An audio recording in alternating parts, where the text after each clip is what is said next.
तो इस सौदेबाजी में कौन है सौदागर, कौन है जिसने देश की पीठ में छुरा भोंका?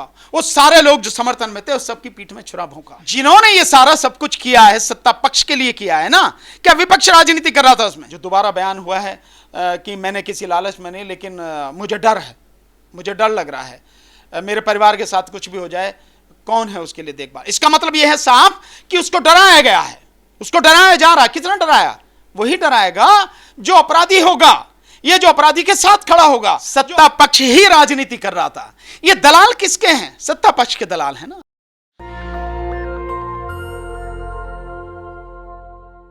नमस्कार, मैं ज्योति और आप देख रहे हैं नेशनल दस्तक। दरअसल बताना चाहूंगी कि एक एक करके किस प्रकार से पहलवानों का प्रदर्शन लगातार बढ़ता जा रहा है और शायद इतना बढ़ गया है कि ये समापन की ओर चल दिया है। इस वक्त मेरे साथ भानु प्रताप जी मौजूद हैं जो बेधड़क बोलते हैं। इससे पहले भी पीसी करी थी अभी आपने, तमाम बड़े खुलासे किए हैं, बहुत सारे सवाल हैं आम जनता के रूप में। लेकिन पहले ये जो 15 तारीख के लिए टाल गया है, इस पर क्या कहेंगे? नहीं, ये 15 तारीख टालना नहीं, ये खत्म कर दिया गया।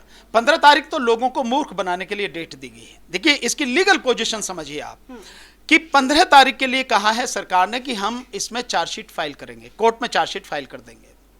और पहलवानों ने कहा है कि हम 15 तारीख तक कोई आंदोलन नहीं करेंगे।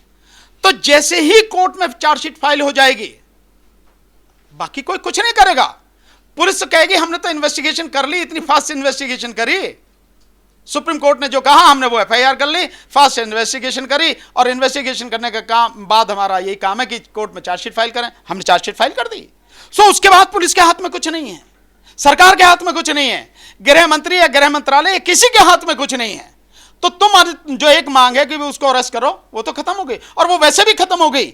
जब नाबालिग का बयान आ रहा है कि भाई जो ऐसा हुआ है ऐसा कुछ नहीं है, और नाबालिग के पिता का जो है एक सबसे बड़ी गंभीर स्थिति है कि वो कह रहा है कि जो दोबारा बयान हुआ है कि मैंने किसी लालच में नहीं, लेकिन मुझे डर है, मुझे डर लग रहा है, मेरे परिवार के साथ कुछ भी हो जाए, कौन है उसके लिए देखभाल? इसका मतलब यह है साफ कि उसको डराया गया है, उसको डराया जा रहा है। कितना डराया? वही डराएगा जो अपराधी होगा, ये जो अपराधी के साथ खड़ा होगा, जो अपराधी को बचाने वाले लोग होंगे। दूसरा कौन जड़ाएगा? अब वो सीधा या तो सीधे सीधे या वो उन दलालों के माध्यम से, उन सौदागरों के माध्यम से जिन्होंने बहन बेटी की इज्जत आबरू का सौदा किया है, उनके माध्यम से उसे डराया गया है। अच्छा, पहलवानों के प्रदर्शन में राजनीति चल रही थी, क्या ये आपको देर से समझ आया? क्योंकि सत्ता पक्ष तो क्या ही रहा था कि राजनीति ही चल रही है मात्र। सत्ता पक्ष ही राजनीति कर रहा था। ये दलाल किसके हैं? सत्ता पक्ष के दलाल है ना। जिन्होंने ये सारा सब कुछ किया है सत्ता पक्ष के लिए किया है ना। क्या विपक्ष राजनीति कर रहा था? उसमें क्या कर रहा था विपक्ष? विपक्ष तो उनके साथ खड़ा था ना, पीड़ितों के साथ में, महिला पहलवानों के साथ में। जब वो ये कह रहा था सिंपल, विपक्ष तो भाई ठीक है, उनकी जो मांग है हम उसके साथ में खड़े हैं। और क्या मांग थी उनकी? कुश्ती संघ से उसको जो है इस्तीफा दे, तो कुश्ती संघ ही भंग कर दिया, तो इस्तीफा अपने आप ही खत्म हो गया। और इसके साथ में यह था कि उसकी गिरफ्तारी हो। तो जो ये चार्जशीट फाइल हो जाएगी, चार्जशीट फाइल होने के बाद किसी के हाथ में कुछ नहीं। गिरफ्तार कौन करेगा? पुलिस को आदेश कौन देगा? गृह मंत्री, गृह मंत्रालय। लेकिन चार्जशीट फाइल होगी ना, वो इन्वेस्टिगेशन तक ही तो कर सकते हैं। और उन्होंने बिना अरेस्ट किए चार्जशीट फाइल कर देंगे 15 तारीख को। और चार्जशीट फाइल होने के बाद सारा काम कोर्ट के हाथ में आ जाएगा। कोर्ट कॉग्निजेंस लेगी, कोर्ट समन करेगी, समन पे वो आएगा, पहले दिन ही उसको जमानत मिल जानी है, उसको चार्जशीट की कॉपी मिल जाएगी पूरी। देन उसके बाद में आगे कार्रवाई चलेगी कि अगर कोई पेपर कम है या कोई पेपर साफ नहीं है, उसके लिए वो एप्लीकेशन लगाए। एप्लीकेशन लग के अगर कोई पेपर कम है या साफ नहीं, उसको मिल जाएंगे। देन अगली डेट चार्ज की लगेगी, चार्ज पे आर्गुमेंट की। ये लीगल प्रोसीडिंग है। और कोर्ट में जाने के बाद कोई कुछ नहीं कर सकता, कुछ भी किसी के हाथ में नहीं है। तो गिरफ्तार किससे करवाओगे इसे? जिस अपराध के लिए उस अपराध की चार्जशीट फाइल हो गई, कोर्ट ने कॉग्निजेंस ले लिया, बात खत्म हो गई। ये लीगल चीज अगर उन्हें नहीं पता है, यह पता होते हुए भी वो चुप हैं और लोगों को मूर्ख बना रहे हैं। तो मैंने ये इसीलिए पीसी की थी और आपको इसीलिए बता रहा हूं कि ताकि आपके माध्यम से इस देश की जनता को मालूम हो कि चार्जशीट फाइल होते हुए पुलिस का काम खत्म, पुलिस अपने आप से बिल्कुल पूरी तरह से बच गई। आरोपी ब्रजभूषण शरण सिंह, जिन पर यौन उत्पीड़न का गंभीर मामला दर्ज कराया गया था, जेल की मांग लगातार करते रहे। उस बीच में तमाम मांगे और होती रही, लेकिन आपने अभी साफ कह दिया कि अब तो जेल नहीं होगी। निश्चित रूप से जेल नहीं होगी भाई। बिना अरेस्ट किए वो चार्जशीट फाइल कर देगी सरकार। किसी भी हालत में अरेस्ट करने के लिए तैयार नहीं है। 15 तारीख तक के लिए आपने वो दे दिया। 15 तारीख को कोर्ट में चार्जशीट फाइल होने के बाद पुलिस के हाथ से सब बात निकल जाएगी, फिर जो भी करना कोर्ट ही करेगी। तो ये जो सब लीगल चीजें हैं ये नहीं पता। यही मैं बता रहा हूं ना कि ऑफिशियली महिला पहलवानों का आंदोलन खत्म हो चुका है और ये बड़ी गहरी साजिश के तहत ये सब कुछ हुआ है। बहन बेटियों की इज्जत आबरू के जो सौदागर हैं उन्होंने सरकार के साथ मिलकर, क्योंकि सरकार की दलाली की है, इस आंदोलन को खत्म कर दिया। जिम्मेदार कौन? जिम्मेदार वही मैं जानना चाहता हूं, जिम्मेदार कौन? इसकी जिम्मेदारी सबसे बड़ी है पहलवानों की कि पहलवान बताएं इस दलाली में कौन शामिल है, कौन कौन शामिल है, इस सौदेबाजी में कौन कौन शामिल है जिन्होंने देश की पीठ में छुरा भोंका और अपनी बहन बेटियों की इज्जत आबरू को नीलाम कर दिया। क्या पहलवानों ने आम जनता को धोखा दिया है जो पिछले 1 महीने से उनके समर्थन में है? सड़कों पर उतरे, कैंडल मार्च किया, जंतर मंतर पर रहे, सब जगह दिखाई दिया। जनता के साथ धोखा हुआ है। निश्चित रूप से यहां तक उंगली उनकी तरफ उठेगी कि जब वो गृह मंत्री से मिलने गए रात को 11 बजे के बाद, तो कैसे गए वो, क्यों उन्होंने खाप पंचायत के लोगों को नहीं बताया? जो खाप पंचायत के चौधरी हैं वो खुद नाराज है कि भाई हमें बताया क्यों नहीं? बताना चाहिए था जब उनकी लड़ाई में वो साथ में थे। बाकी और लोगों को क्यों नहीं बताया कि भाई गृह मंत्री के यहां से आया है? जैसे प्रेस कॉन्फ्रेंस हर बात पे कर रहे थे तो उसी बात पे प्रेस कॉन्फ्रेंस करके बताते कि भाई हमें जो है गृह मंत्री की तरफ से निमंत्रण आ रहा है, हम मिलने जा रहे हैं।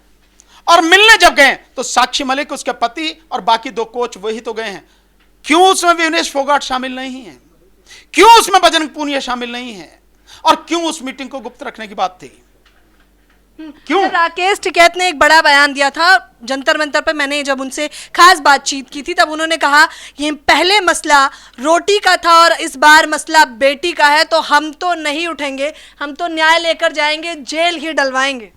तो मैं समझता हूं इस बात का जवाब राकेश टिकैत को जाना चाहिए, क्योंकि फ्रंट पे तो वही आ रहा है। भाई अगर सरकार से मुलाकात करने वाली बात हुई तो राकेश टिकैत साहब ने तो कहा कि यहां गृह मंत्रालय से बात आ रही है, फोन पे हो रही है बात, आ रहा उनकी तरफ से हो रहा। और अगर मेडल लेके आया वापस कोई हरिद्वार से तो वो नरेश टिकैत हैं, उनके बड़े भाई हैं, उनकी जो यूनियन है भारतीय किसान यूनियन उसके वो अध्यक्ष हैं, तो वहां से सब उनके। तो इस बात का जवाब उन्हें देना चाहिए ना। अगर उनके साथ भी धोखा हुआ तो उन्हें यह बताना चाहिए कि धोखेबाज कौन है।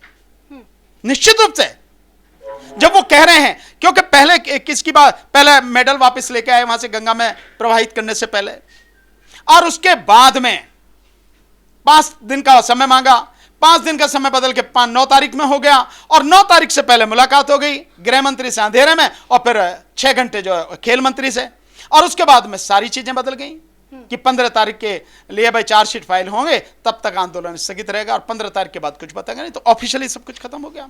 तो इस सौदेबाजी में कौन है, सौदागर कौन है जिसने देश की पीठ में छुरा भोंका? वो सारे लोग जो समर्थन में थे उस सबकी पीठ में छुरा भोंका। अच्छा, आप सुप्रीम कोर्ट के एडवोकेट तो हैं ही जाहिर तौर पर, लेकिन जब आप जंतर मंतर पर गए थे तो आप एक आम जनता के रूप में गए थे, तो अब आम जनता के रूप में आप ये सारा ठिकरा किस पर फोड़ना चाहेंगे? नहीं, मैं निश्चित रूप से इस बात का जो है मैं चाहूंगा कि पहलवान इस बात का जवाब दें, क्योंकि पहलवान हर पंचायत में शामिल हैं, पहलवान पीड़ित हैं, पहलवान जंतर मंतर पर थे। जंतर मंतर पर 28 तारीख को पिटा कौन? पहलवान। गर्दन पर पैर किसकी पर रखा गया? पहलवानों की पे। किन्हें घसीट कर ले जाया गया? पहलवानों की पे। मीटिंग करने कौन गया? पहलवान, गृह मंत्री से और खेल मंत्री से। और ये किसने दिया है टाइम? 15 तारीख तक का पहलवानों ने। तो स्वाभाविक है पहलवानों को इसका जवाब देना चाहिए। वो उनकी मर्जी से है या वो दबाव में है या वो किसी लालच में है?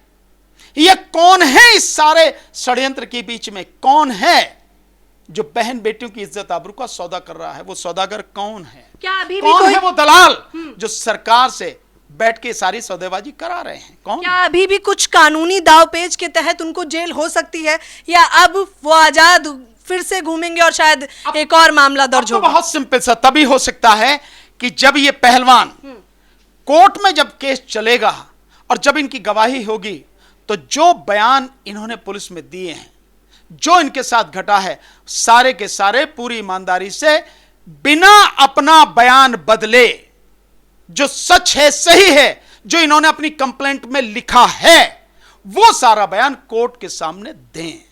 साफ तौर पर तभी अपराधी को सजा मिलेगी। अन्यथा अगर वहां उन्होंने अपने बयान बदल दिए, कहानी खत्म।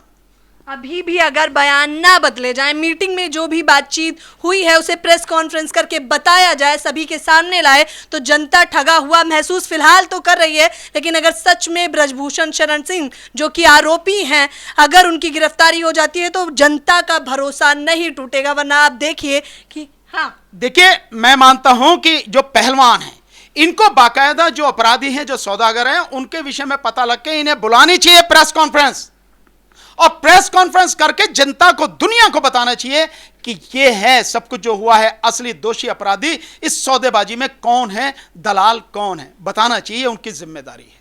साफ तौर पर इनके एक एक शब्द बेहद मायने हैं। जाहिर तौर पर सुप्रीम कोर्ट के एडवोकेट हैं, जाने माने, तो इन्होंने जिस प्रकार से बताया, इस पूरी खबर के बारे में आप लोग अपनी प्रतिक्रिया देना बिल्कुल ना भूलें। कैमरा पर्सन आशीष के साथ ज्योति यादव, नेशनल दस्तक। नेशनल दस्तक की आपसे गुजारिश है कि अगर इसको बचाना चाहते हैं तो नेशनल दस्तक को सब्सक्राइब करने के लिए रेड कलर के सब्सक्राइब बटन को दबाएं, फिर बेल आइकन की घंटी दबाएं। नेशनल दस्तक को बचाने के लिए बहुत जरूरी है कि हर खबर को शेयर करें, लाइक करें, कमेंट जरूर करें।